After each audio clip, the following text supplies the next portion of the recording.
Hey guys, how's it going. आज इस video में मैं आपसे शेयर करना चाहता हूं कि अगर आप फेसबुक एड्स रन करते हो एज अ मीडिया बायर तो आपके KRAs क्या होते हैं, की रिस्पॉन्सिबिलिटी एरियाज इन 2025 में। ये मैं अपने एक्सपीरियंस से ही शेयर करूंगा और देखो, ऑनेस्ट ट्रुथ और रियलिटी ये है कि मैं भी हर दिन नई चीज़ सीखता हूँ, बिकॉज मैं भी अपनी जर्नी में एक्सपीरियंस गैदर कर रहा हूँ of running the business, of getting people results, running my agency. तो हर दिन एक नई चीज़, कुछ ना कुछ नया डिस्कवर करता हूँ। तो अभी तक पिछले कुछ सालों में, 2-3 सालों में, जो मैं एजेंसी बिजनेस में सीखा हूँ, उस पॉइंट ऑफ व्यू से मीडिया बाइंग में 2025 में की रिस्पॉन्सिबिलिटी एरियाज क्या होने चाहिए मीडिया बाइंग के, वो आपसे इस वीडियो में शेयर करूंगा पूरी ट्रांसपेरेंसी के साथ। ये वीडियो आपके लिए इंपॉर्टेंट है अगर आप खुद के लिए एड्स रन करते हो या आप किसी क्लाइंट के लिए करते हो। दोनों ही केसेस में आपको ये पता चलेगा कि कौन से एरियाज में आपको ध्यान देना है, चीज़ों के ऊपर आपको ध्यान देना है जिसको यूज करके आप बिजनेस को ग्रो कर सकोगे फेसबुक एड्स के through. So let's talk about it. Now, see, the rule of thumb here that I've learned in business is simple scales, fancy fails. Okay. Now, this is a quote by Alex Hormozi, if you know him. Simple scales, fancy fails. तो ये ना मेरा एक मंत्रा सा बन गया है। तो हर डिसीजन मेरा इसी रास्ते की तरफ, मतलब it has to take me towards this direction, which is key simple scales, fancy fails. So कुछ भी ज्यादा फैंसी हो रहा है, I have to declutter things and make sure that it's as simple as it can be, because फिर वो team उसको follow कर पाती है। क्योंकि मैं एजेंसी रन करता हूं ना, सो मैं उस पर्सपेक्टिव से आपको बताऊंगा। सिंपल स्केल, फैंसी फेल्स हमारा मंत्र है। अब ये इंपॉर्टेंट क्यों है? ये इसलिए इंपॉर्टेंट है बिकॉज मैंने ये ऑब्जर्व किया है that the reason why performance breaks, कि किसी कोई एक मीडिया बायर रिजल्ट्स नहीं ला के दे पा रहा किसी को, या खुद के लिए अगर आप एज रन कर रहे हो तो नहीं ला पा रहे रिजल्ट्स, उसका रीजन ये है कि हमारी अटेंशन जो है बहुत स्कैटर्ड है। It's all over the place and focus is the most valuable asset. जिसका मतलब ये है कि फोकस के साथ अगर हम कुछ काम करें तो चाहे हम 2 घंटे करें as opposed to someone doing the same thing for 6 hours, पर चांसेस बहुत हाई हैं कि अगर हम वो सिर्फ एक चीज पे पूरी तरह से फोकस करके 2 घंटे के लिए काम करें तो हम बेटर रिजल्ट्स लेके आ सकते हैं, बजाय उस इंसान से जो स्कैटर्ड तरह से काम कर रहा है, चाहे वो 6 घंटे कर रहा हो। तो ये रियलाइजेशन, ये लर्निंग मुझे मिली मेरे जर्नी से कि the problem is that media buyers don't have a process to follow on a day to day basis, कि मुझे सुबह क्या करना है, मुझे दोपहर को क्या करना है, मुझे शाम को क्या करना है। उनका प्रोसेस डिफाइंड नहीं है।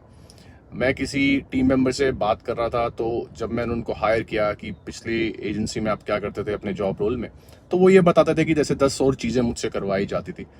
एंड ऑनेस्ट रियलिटी ये है कि एक स्टार्टअप में you will be doing multiple things and multitasking, because startup है तो वहाँ का कल्चर ही थोड़ा ऐसा होता है। लेकिन एक और सच ये भी है कि जब एक चीज पे फोकस होता है तो काम का, तो क्वालिटी ऑफ वर्क इंक्रीजेस, क्योंकि हम एक ही चीज पे फोकस करते हैं। सो उस एक्सपीरियंस से मैंने ये समझा कि मीडिया बायर्स को ये पता नहीं है कि उनको फोकस किस तरह से करना है। एक स्ट्रक्चर्ड हायरार्की नहीं है उनके दिन की, एक पूरी केडेंस नहीं क्रिएट की गई, तो वो केडेंस होनी चाहिए।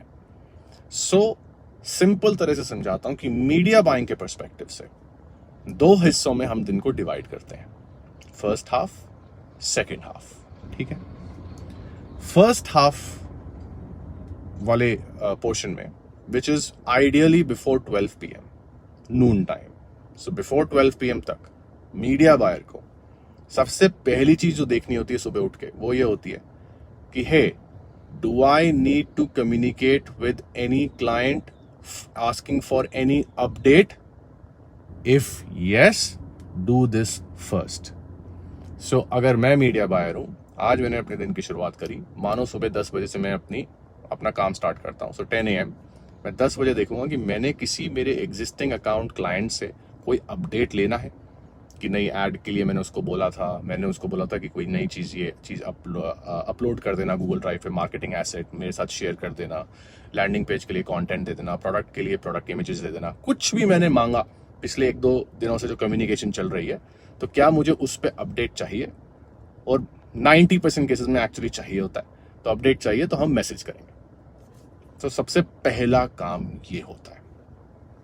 सेकंड्स। अब इसमें मोस्टली अगर लगा लो, अगर आप 4-5 लोगों को मैसेज भेज रहे हो, क्लाइंट अकाउंट हैंडल कर रहे हो, तो आप मैक्सिमम 15-20 मिनट, आधा घंटा लगा दो टॉप्स। फिर आता है नेक्स्ट होता है, और ये फर्स्ट हाफ का ही काम है, बिफोर 12 PM। फिर आता है सेकंड काम, and the first half ends, that's it. The second work is OLS। What is OLS? OLS is a process that we follow in our agency, which I call as optimization log sheet. अब ये काफी time से तो मैं trial and error पे चल रहा था, ये काफी मोर देन अ ईयर मैं इसको सिस्टमेटाइज करने की कोशिश कर रहा था, तो मैं ज्यादा बात नहीं करता था इसके बारे में। अब ऑप्टिमाइजेशन के मल्टीपल तरीके होते हैं, राइट? हाई बजट को अलग तरह से आप ऑप्टिमाइज करोगे, मीडियम लो बजट को अलग तरह से ऑप्टिमाइज करोगे, हर बिजनेस को अलग तरह से ऑप्टिमाइज करोगे, बजट ऑप्टिमाइजेशन जब आप एड्स रन कर रहे हो। लेकिन again, simple scales and fancy fails. So we need to standardise a process of media buying, ताकि मीडिया बायर्स के पास एक set to set, and to end, simple to follow structure हो जाए, ताकि सब एक दूसरे के साथ सेम पेज पे रहें और कम्युनिकेशन एक दूसरे के साथ इजी हो जाए। सो इसके लिए मैं ये समझा कि देखो, मीडिया बाइंग अब बहुत सिंपल है, क्योंकि अब यहाँ पे ना चैलेंजेस आते हैं लोगों को। जब आप मीडिया बाइंग में कैंपेन स्ट्रैटेजी अगर आपकी ये है ना कि आप मल्टीपल कैंपेन्स लॉन्च करे जा रहे हो हर दिन, आप मल्टीपल एड सेट्स लॉन्च करे जा रहे हो हर दिन, और आप फिर उसको बजट इंक्रीज करने के लिए बजट इंक्रीज स्ट्रैटेजी आपकी ये है कि कैंपेन को डुप्लीकेट कर दो, एड सेट को डुप्लीकेट कर दो हर दिन, लुक-अलाइक टेस्ट कर लो, इंटरेस्ट टेस्ट कर लो हर दिन, नए रीटारगेटिंग, कोल्ड ट्रैफिक के लिए, टॉप ऑफ द फनल के लिए रीटारगेटिंग एड्स लॉन्च कर दो हर दिन। अगर आप इस तरह से प्रोसेसेस को फॉलो करोगे, आप करते रहो, if you are okay with it, if it works well for you. But मैंने ये जब करा तो मुझे रियलाइज हुआ कि हर एक चीज का ना अपसाइड और डाउन साइड होता है। तो मुझे ये रियलाइज हुआ कि इसका down side was bigger than it's upside. So sometimes you have to let go of few things. So I'm not saying that ABO strategies don't work. I'm not saying that people can't launch multiple campaigns and still become successful. No, they can. और काफी लोग करते भी हैं, शायद आप भी करते होगे। लेकिन मुझे जब मैंने इसकी बिगर पिक्चर देखी, राइट, तो मुझे रियलाइज हुआ that it's just going to not make sense for me to keep working on multiple campaigns and multiple ad sets, and because there are so many moving parts and ultimately simple scales and fancy fails. सो कोई team भी उसको follow नहीं कर पा रही, because एक set कोई तरीका ही नहीं है इसका। अब लकीली पहले ऐसा नहीं होता था, बट अब ऐसा हो पाता है, क्योंकि अब AI is taking over and interest targeting is not the secret anymore. So इसकी वजह से अब आसान हो गया है, honestly. So luckily that worked in our favour. So campaign strategy के पर्सपेक्टिव से मीडिया बाइंग में जब बोलूं, तो हम वन कैंपेन मेथड फॉलो करते हैं। It's OCM is the name of it. This is what I call it, something that I created my self. This is again for my own agency. हम ये use कर रहे हैं, पिछले 2 साल से भी ज्यादा हो गए हमको करते हुए, और हम काफी केस स्टडीज भी डॉक्यूमेंट कर चुके हैं इसको यूज करके। हम single one campaign method launch ये फॉलो करते हैं। ये CBO स्ट्रैटेजी है, ठीक है। अब क्योंकि वो हमने इतना सिंप्लीफाई कर दिया है, then the only and the most important task for a media buyer becomes budget optimization. अब जाते हैं OLS पे। OLS क्या है? Optimization log sheet, which is a budget optimization process, ठीक है। अब budget optimization is extremely important because हम हर क्लाइंट के साथ जब हम काम करते हैं, तो हर क्लाइंट की स्टोरी अलग होती है। किसी के पास मार्जिन ज्यादा होते हैं, किसी के पास मार्जिन कम होते हैं। कोई ई-कॉम में होता है, कोई डिजिटल प्रोडक्ट में होता है, कोई डिफरेंट लीड जनरेशन में होता है। तो हर एक की यूनिट इकोनॉमिक्स डिफरेंट तरह से काम करती है, depending on business model, right. So हमें, और सच तो ये है कि 10 में से 9 क्लाइंट्स ऐसे ही होते हैं जो अपने बजट पे काफी रिस्ट्रिक्टेड होते हैं, या they don't have a lot of margin, and then they profitability ज्यादा नहीं है। So unfortunately that's the truth.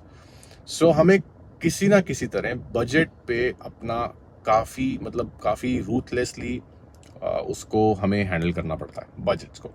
तो बजट ऑप्टिमाइजेशन का प्रोसेस होना बहुत जरूरी है। ये मेरी एक सीख थी मेरी पूरे एक्सपीरियंस से, कि यार campaign optimisation is very easy now because we follow one campaign method. So campaign optimisation जब इतना सिंपल, इतना ईजी हो गया, तो अब उसमें तो लोड है ही नहीं, क्योंकि एक ही कैंपेन है, एक ही मास्टर एड सेट है, उसमें विनिंग एड स्टैक करते जाओ, आगे बढ़ते जाओ। अगर आपको नहीं पता मैं क्या बोल रहा हूँ, आप पिछले वीडियोस में जाके देख सकते हो, और उससे काफी कुछ सीखने को मिलेगा आपको, and I am pretty sure it's gonna be helpful. तो मुझे पता था कैंपेन ऑप्टिमाइजेशन तो सॉल्व हो गया, लेकिन बजट ऑप्टिमाइजेशन बॉस अभी भी स्टक है। सो बजट ऑप्टिमाइजेशन का प्रोसेस बनाया, और फिर निकला ऑप्टिमाइजेशन लॉग शीट का हमारा प्रोसेस। उसके ऊपर भी मैंने लास्ट 2-3 दिन में 2 वीडियोस एक्चुअली बनाए हैं उसी से रिलेटेड, वो भी जाके देखना, वहाँ पे वो भी सीखोगे। मैं हर चीज़ ट्रांसपेरेंटली जितना बता सकता हूँ आसान तरह से समझा देता हूँ और लॉजिक के साथ समझाता हूँ। So optimisation log sheet. अब आते हैं मीडिया बायर के KRAs पे।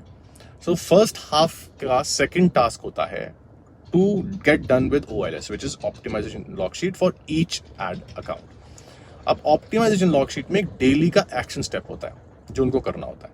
कितना टाइम लगता है एक अकाउंट पे? मैक्सिमम 10 से 15 मिनट मैक्स। ओके, इररिस्पेक्टिव कितने बजट पे वो रन कर रहा है।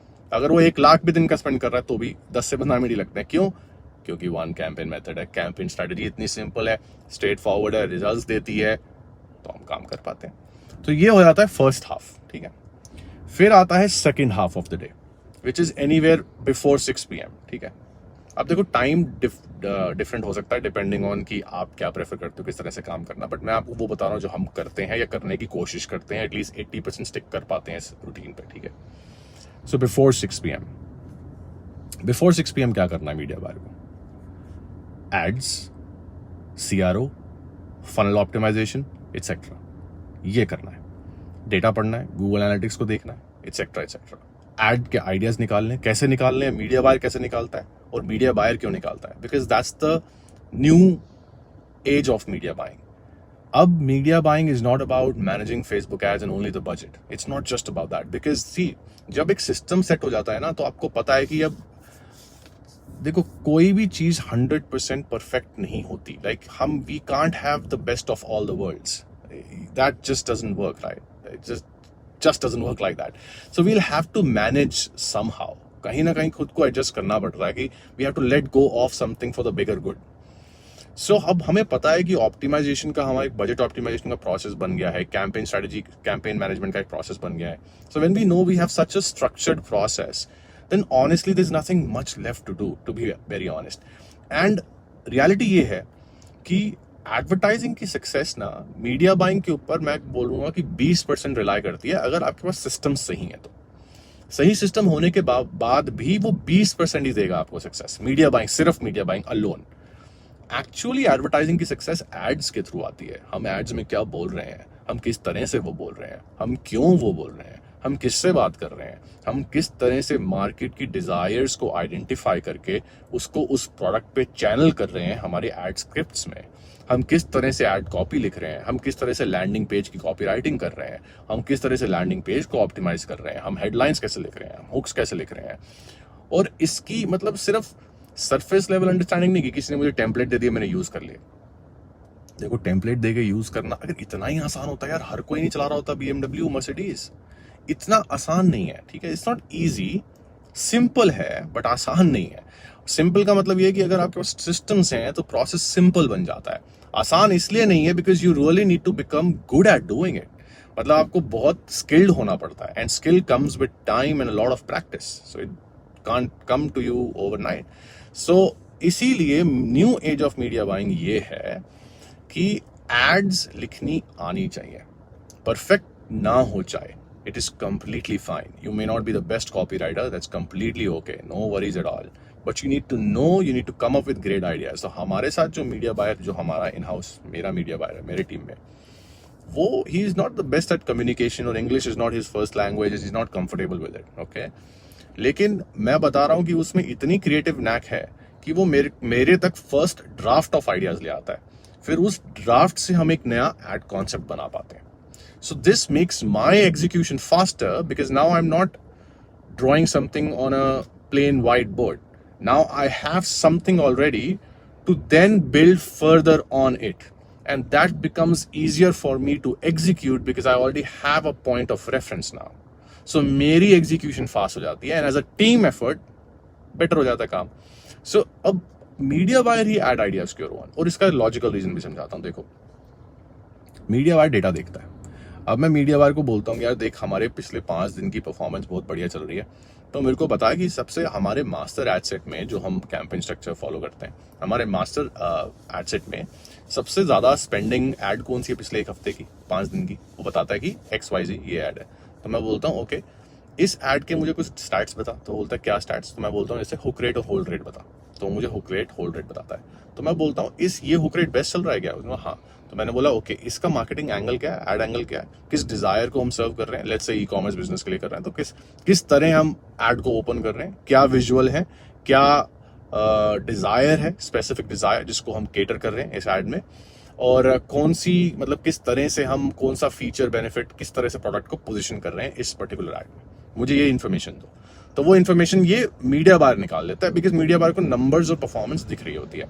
तो जब वो ये नंबर निकालता है, परफॉर्मेंस निकाल लेता है, तो मीडिया बायर फिर इसी के अराउंड फर्दर आइडिया जनरेट कर देता है। जैसे क्या करता है, वो फिर जाता है मार्केट में, रिसर्च करता है कि इसी सेम डिजायर को जो मैं अपनी एड में सर्व कर रहा हूं, जिसको सेम डिजायर को मैं और कितने डिफरेंट तरीके से सर्व या एड्रेस कर सकता हूं। मार्केट रिसर्च करके वो ये आइडिया जनरेट कर लेता है। कंपेरेटर के जाके स्टोर पेजेस या फनल्स या सेल्स पेजेस या वेबसाइट व्हाटएवर, इन चीज़ों को जाके ऑब्जर्व करता है, कुछ बेटर ऑब्जर्व करता है, तो वो भी क्यूरेट करके अपने पास रखता है और वो कम्युनिकेट करता है कॉपी राइटर से टीम में। जैसे हमारे केस में मुझसे कम्युनिकेट करता है, अगर बहुत बड़ी एजेंसी है तो स्पेसिफिक कॉपी राइटर है, स्पेसिफिक डिज़ाइनर है, तो उन लोगों तक जाके ये चीज़ें कम्युनिकेट होती हैं, आइडियाज़ वहाँ पे कम्युनिकेट किए जाते हैं कि हे ये हुक आइडियाज़ हैं। कॉपी राइटर बनाता है कि ये हुक हो गए, इस पर मुझे इस तरह की स्टैटिक एड्स बनानी है, तो स्टैटिक एड्स के रेफरेंसेस ले लो। तो ये मीडिया बायर निकाल के देता है कि ये चल रहा है, ये चल रहा है, ये ले लो आप, इस तरह से मुझे ऐड बना के दे दो अगर स्टैटिक एड्स है तो। और कॉपी राइटर उस पर हुक और हेडलाइन दे देता है। हुक और हेडलाइन का आइडिया मीडिया बायर से ही स्टार्ट होता है, बिकॉज मीडिया बायर बोलता है कि इस तरह के कॉन्सेप्ट्स अच्छे चल रहे हैं इस एड अकाउंट में, इस पे और एक्सपैंड कर सकते हैं, इस तरह के कॉन्सेप्ट्स अभी हम मिस कर रहे हैं, इसको नया बना सकते हैं। ये मीडिया बायर इनपुट देता है, यहां से स्टार्ट होती है conversation. So that's why media buyer's second half, which is before 6 p.m. So giving a minimum of 6 hours, of course with breaks, 6 hours of work only on this makes it much more dangerous media buyer, like much more talented and skilled media buyer. Because अब हम उस चीज पे काम करते हैं, media buyer उस चीज पे काम करता है जिस चीज से एक्चुअली बिजनेस को रिजल्ट आता है, और वो है मार्केटिंग, वो है एडवर्टाइजिंग, और उस चीज से ही बिजनेस ग्रो करता है। मीडिया बाइंग तो सिंपल रखना लॉजिकल सेंस बनती है करना, because of the reasons I have been spoken about in the last 200, I've been talking about in the last 200 videos. So अब मीडिया बायर के पास ये फ्लेक्सिबिलिटी होती है हमारे साथ, जैसे फॉर एग्जांपल मैं हमारे केस में ये फ्लेक्सिबिलिटी होती है कि जो फर्स्ट हाफ है ना 12 PM से पहले वाला, उसमें जो OLS का काम है, ऑप्टिमाइजेशन लॉग शीट वाला काम है, वो जो काम है वो मीडिया बायर रात को 12 बजे भी कर सकता है, 12:30 भी कर सकता है अगर वो लेट तक उठा होता है, जो कि काफ़ी आजकल यंगस्टर्स उठे होते हैं, एंड दैट्स फाइन, राइट, अपनी पर्सनल चॉइस है, कोई गलत सही तो क्या ही बोल सकते हैं। सो वो रात को करके भी सो सकता है ये काम। मैसेजेस को अगर भेजना है वो भी करके स्केड्यूल करके, app third party app use करके स्केड्यूल करके वो भी कर सकता है। वो तो फर्स्ट हाफ में उसको काम ही नहीं करना है अगर वो चाहे तो, राइट। सो वो अब उसकी पर्सनल चॉइस है।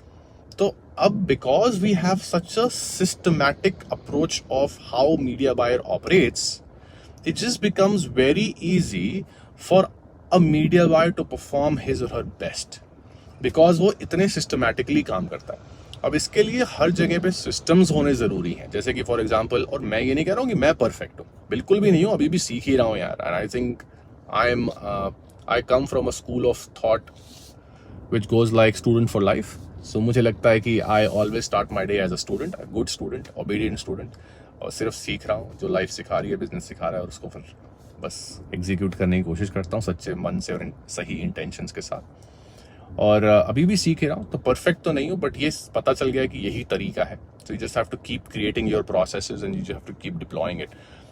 हर चीज़ का प्रोसेस होना ज़रूरी है। जैसे कि फॉर एग्जांपल अब मीडिया बायर क्या होता है ना, अभी ये मैंने आपको बताया, it's very easy to follow, very easy, जब सुन के बहुत अच्छा लगता है, बस इतना ही काम 2 हिस्सों में, जैसे कि फर्स्ट हाफ सेकंड हाफ, दिन को इस तरह से डिवाइड करने के पीछे भी एक स्ट्रैटेजी है। सोचो मुझे 2 साल 3 साल लग गए इस चीज़ को समझने में। सो ये मैंने बड़े कैजुअली आपको बता दिया, बट आप सोच भी नहीं सकते कितना ट्रायल एंड एरर मैंने किया to be more productive and see what works well, and I can't just tell you in words, can't explain that. So that's one thing कि you know there's a reason behind this and that's why it is being structured in such a manner, ताकि overwhelming ना हो जाए किसी के लिए। और फिर साथ में ये भी होता है कि जब मल्टीपल अकाउंट्स पे कोई काम कर रहा होता है मीडिया बायर, जो कि कर रहा होता है, तो एड्स वाला जब सेकेंड हाफ वाला काम हो रहा होता है, तो उस सेकेंड हाफ वाले काम में ना बहुत सारे ना आइडियाज एकदम से rush, there is a rush of ideas we get और a media buy gets when the media buy is doing market research. तो वो क्या करे, मतलब कि कल मुझे ये करना है, कल मुझे वो करना है, अगले हफ्ते मुझे ये करना है, या मैं इस अकाउंट पे ये भी कर सकता हूँ। तो उसके लिए एक कोई भी प्रोजेक्ट मैनेजमेंट टूल जैसे कि आसाना यूज किया जा सकता है। हम अभी उसके मास्टर्स नहीं है, मैं इतना ज़्यादा अभी यूज करता भी नहीं हूँ to be very honest, but कोई भी प्रोजेक्ट मैनेजमेंट टूल यूज किया जा सकता है so that you can park your ideas and to do over there, that कि अगले दिन जब मैं विजिट करूंगा कि अच्छा ठीक है अब मेरा सेकंड हाफ में आया, मैं नेक्स्ट डे, तो मैं सोच रहा हूँ कि नेक्स्ट डे सेकंड हाफ में मुझे किस पे काम करना है। I am handling say 5 ad accounts, then which client needs more attention, what is my priority right now? A media buyer thinks like that. So for these management of these things we need a project management tool, right? So ये सारी चीजें systems बहुत जरूरी हैं ताकि चीजों को ठीक से मैनेज किया जाए। And the point here that you want to remember always is simple skills and fancy fails. जितना भी ज्यादा फैंसी सिस्टम है ना वो फेल कर जाएगा, जितना भी ज्यादा सिंपल सिस्टम है ना वो स्केल कर जाएगा। That's the truth. ये हार्श रियलिटी है और मैं चाहता हूं कि ये मैसेज मैं आज इस वीडियो से आप तक पहुंचाऊं कि सिस्टम इस तरह से बनाओ अपने दिन का, अपने काम का, अपने पूरे हर चीज का, कि उसको उस पर स्टिक कर सको। अगर सब कुछ आप खुद करते हो, if you are a one man army और a one women army, then more power to you. I know it is not easy, मैं समझता हूँ क्योंकि मैंने खुद ये सब खुद किया है और अकेले से ये शुरुआत करी थी और मैं जानता हूँ ये आसान नहीं है, बट अपनी लिमिट्स को आपको पुश करना पड़ेगा। You will have to be hungry so that you have the motivation to keep working harder. You know, why is lion the king of jungle? Why not elephant? Because lion is always hungry. Lion is not the strongest, but lion is always hungry. So protect your hunger so that you have the motivation to stay disciplined in order to show up every day. And that being hungry is very important. Not greedy, hungry. That hunger is very important so that आप systems बना पाओ और खुद कर रहे हो तो। और फिर अल्टीमेटली यही सोल्यूशन है to build a scalable business and have a systematic approach to media buying, खुद के लिए, या फिर अगर खुद कर रहे हो तो कल को अपनी टीम में अगर इन हाउस किसी को हायर करना चाहते हो तो उसके लिए। और कल को सिर्फ इन हाउस हायर नहीं, कल को जब आप किसी एजेंसी के पास भी जाते हो ना काम करने के लिए, तो ये क्वेश्चंस आप पूछ सकते हो या इनडायरेक्टली समझ सकते हो कि वो किस तरह से मैनेज करते हैं अकाउंट्स को, बिकॉज उससे आपको समझ आ जाएगा कि उनके पास सिस्टमैटिकली तरीका है मैनेज करने का। क्योंकि अगर एजेंसी खुद ही सिस्टम से नहीं चलती है ना, तो चांसेस बहुत हाई हैं कि वो जस्ट ट्रायल एंड एरर पे चल रही है। वो they'll take the shot, if it works it works, it doesn't work, bye. Like they're just like that. That's another style of entrepreneurs that there are, right? And you may not want to outsource your work to them, or you may not want to hire such a person in your team if you're hiring in house. So yeah, तो ये questions भी पूछ सकते हो। अगर ये काम खुद कर रहे होगे तो इसकी इंपॉर्टेंस समझोगे और ये समझ आएगा कि कोई इंसान जब इस तरह से काम करता है तो वो शायद ज़्यादा डिसिप्लिन से काम करता है, जिसका रिजल्ट ऑफ कोर्स मोस्टली अच्छा ही आता है। सो बस आज इस वीडियो में यही शेयर करना था। I hope you got value from this video, that's my only and honest intention. And अगर वैल्यू मिली है तो मैं आपसे अपने दिल से एक रिक्वेस्ट करता हूँ कि सब्सक्राइब कर दो इस चैनल को। ऐसे ही रॉ रियल तरह से मैं वीडियोस बनाता हूँ, अपने हैंड्स ऑन एक्सपीरियंस से चीज़ें शेयर करता हूँ, तो सब्सक्राइब ज़रूर करना अगर वैल्यू मिली है। अगर आपको लगता है कि फालतू बकवास थी, कोई वैल्यूएबल बात नहीं थी, बात में कोई डेप्थ नहीं थी, ऐसी कोई बुकिश नॉलेज थी, कुछ ऐसा कुछ भी लग रहा है तो सब्सक्राइब मत करना यार। No, there is no pressure, but अगर वैल्यू मिली है और लगा है कि जेन्युइन है तो सब्सक्राइब ज़रूर करना। इसलिए बोल रहा हूँ बिकॉज 10,000 सब्सक्राइबर्स पे मैं ऐसा गिफ्ट दूंगा जो आप मुझे ज़िंदगी भर याद रखोगे। फेसबुक ऐसे रिलेटेड कभी किसी ने नहीं दिया होगा, बट मैं दूंगा। So, करना ज़रूर, क्योंकि 10K subscriber is our next milestone we want to hit. We are almost at 5K subscribers and I am doing this video and it will be very very helpful if you can subscribe. बाकी कोई question है media buying, KRAs की responsibility areas या इससे कुछ किन्हीं भी चीज़ों से रिलेटेड जिसके बारे में बात करता हूँ, तो वो कमेंट करके आप नीचे पूछ सकते हो और मैं उसका रिप्लाई ज़रूर दूंगा। नहीं दूंगा तो वीडियो में दे दूंगा, बिकॉज हम पैटर्न्स देखते हैं किस तरह के क्वेश्चंस बार बार आ रहे हैं, फिर हम उस पर वीडियो बनाते हैं। सो कमेंट करके बताना वीडियो कैसा लगा, क्वेश्चन हो तो पूछना। बाकी फिर मिलेंगे अगले वीडियो में। Until next time, may the God of ROAS be with you. Bye.